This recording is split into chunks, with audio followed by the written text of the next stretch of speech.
In 1983, parents lined up for hours, pushing, shoving, even fighting, all for one thing: a Cabbage Patch Kid. The demand was unlike anything stores had ever seen. Fists were thrown, shelves were overturned, people screamed in desperation, as if these dolls weren't just playthings, but something far more important.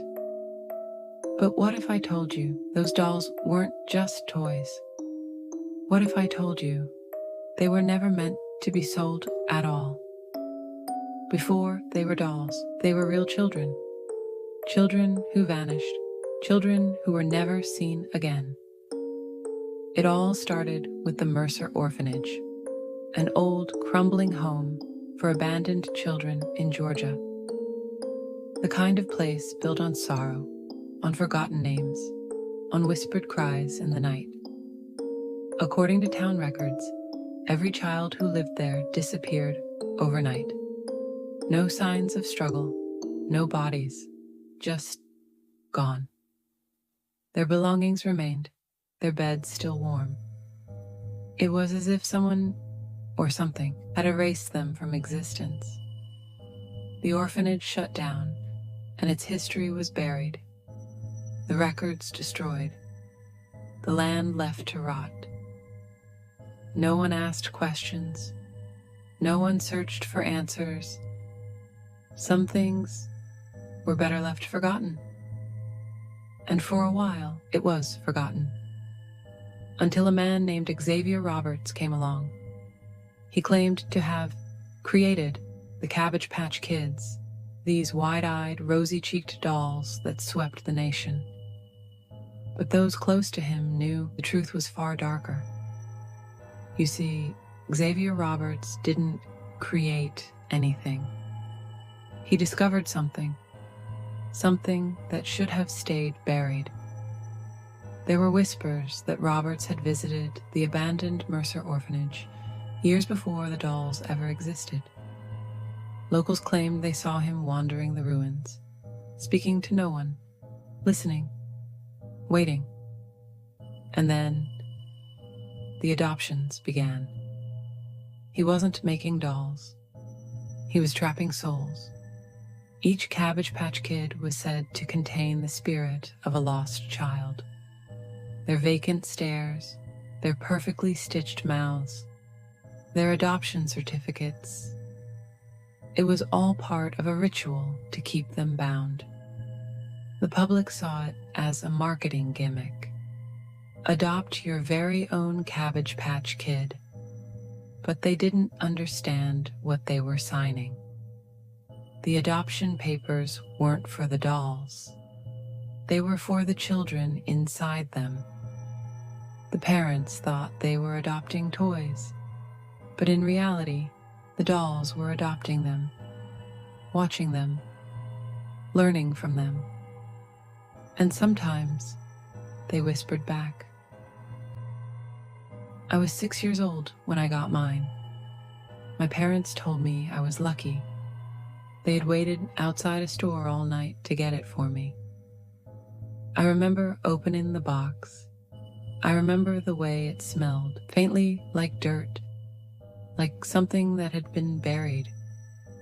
I remember its name, because the dolls came with names, didn't they? But this wasn't just a name, it was a warning. Her name was Lily. The first night, I placed Lily on the shelf across my bed. She stared at me from the darkness, those plastic eyes catching the moonlight. And then I woke up. At first, I wasn't sure why. The room was silent. My parents were asleep. But something felt different. And then I saw her. She wasn't on the shelf anymore. She was sitting on my dresser, facing me. I thought maybe my mom had moved her. Maybe I had gotten up in the middle of the night and done it myself.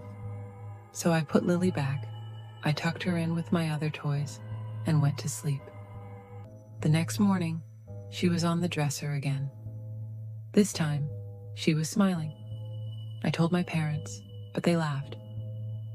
"You probably forgot you moved her," my mom said. But I hadn't. That night, I stayed awake as long as I could, watching her. But sleep came for me. And then, a whisper. It was so faint, I thought I had imagined it. But no, there it was again. A child's voice. Soft, breathless. "Can you hear me?" My heart stopped. I sat up in bed, my skin crawling. The whispering continued, but I couldn't make out the words.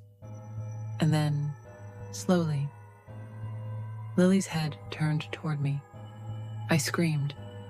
My parents rushed in, but by the time they turned on the light, she was back where she had been. Just a doll. Just an innocent, lifeless doll. That was the last night I ever slept with Lily in my room. But it wasn't the last night I heard her whisper. Then came the disappearances.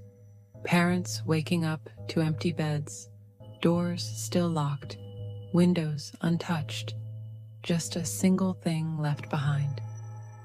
A smiling Cabbage Patch Kid, sitting exactly where the child once slept. Some children were never seen again. Others changed. They stopped speaking, stopped eating. Their eyes grew distant, like they were looking at something the rest of us couldn't see. To this day, no one knows what happened to those missing children. Some say they never left, just traded their bodies for stuffing and stitches. And if you still have a Cabbage Patch Kid in your home, check its adoption certificate, because it may not be a doll at all, but a name, a child, still waiting to come back, still waiting for someone new, still waiting for you.